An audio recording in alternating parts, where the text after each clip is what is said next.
Apa siap? Di ingkau sana kalau loi don. Hana macam mo. Ni lau đâu win saya kedua lau lom bola kedua lau. Din boy. Ao siap. Ingkau sana kalau loi don. Vì mà thì nó lúc đó này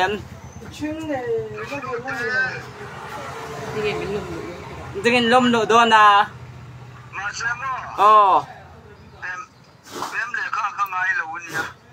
ý mà đi đâu đâu cái chế biến sao bên rồi ai là hay là mà chọn đi ye mày nó bên biển bơi đâu này cho nó không khóc bị làm mơ thành mình đó nè cái lần không phát tròn từ rồi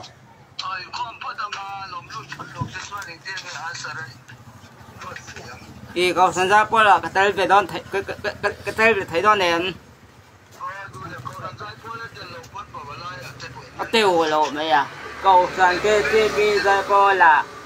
apa siap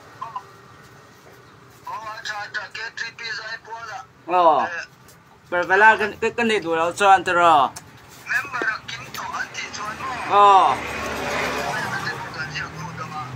kau kan ibik lah cuan ibik ini nama kita tahu juga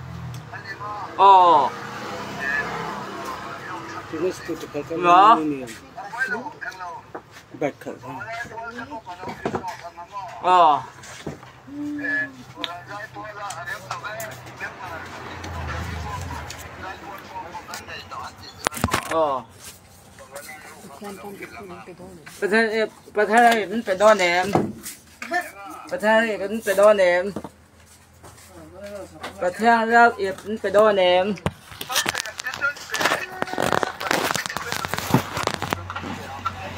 นี่ก็จะเรียกอะไรความแพง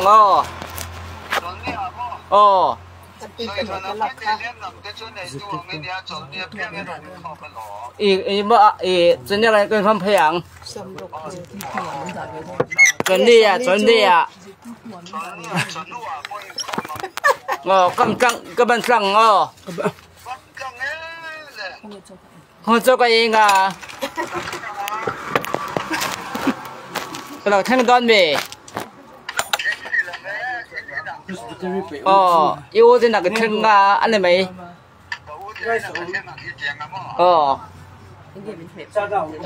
anh em hệ bây nga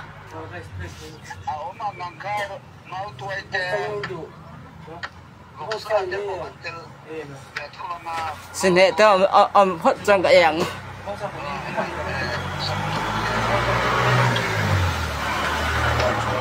in boy me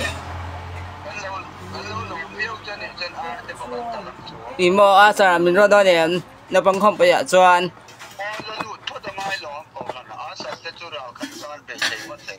อีโมอีนับบังคับไปจวนอาสามินรอดเนี่ยเอ็ม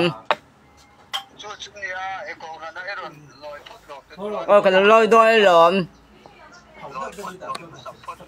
กันลอยหนังให้มาจนโมเอาไปเสียkì làm cái tiếng là cảm thấy về to lộn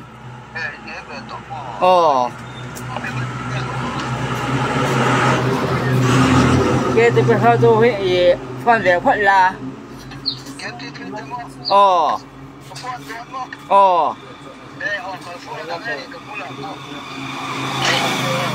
năng đi chân mò in về ngay đầu tiền kha từ rồi gạt hết biết ai đòn kê tê pẹ bằng cái băng đòn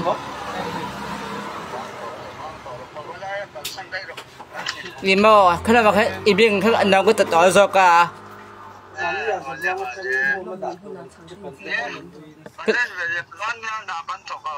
in thật lang nghe mì in tháng phải làm những xăm về đó đẹp ờ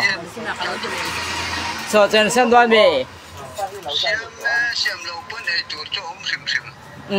cái lâu thật lắm xem thế bằng tôi đến đây tôi lâu là tăng rõ umadi lo ndai ne à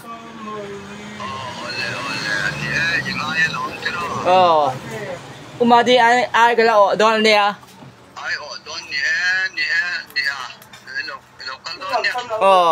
đi dưới tây tọa tên là nó phát tròn nó bằng dưới tây tọa bỏ lên đó đột tắc phát mấy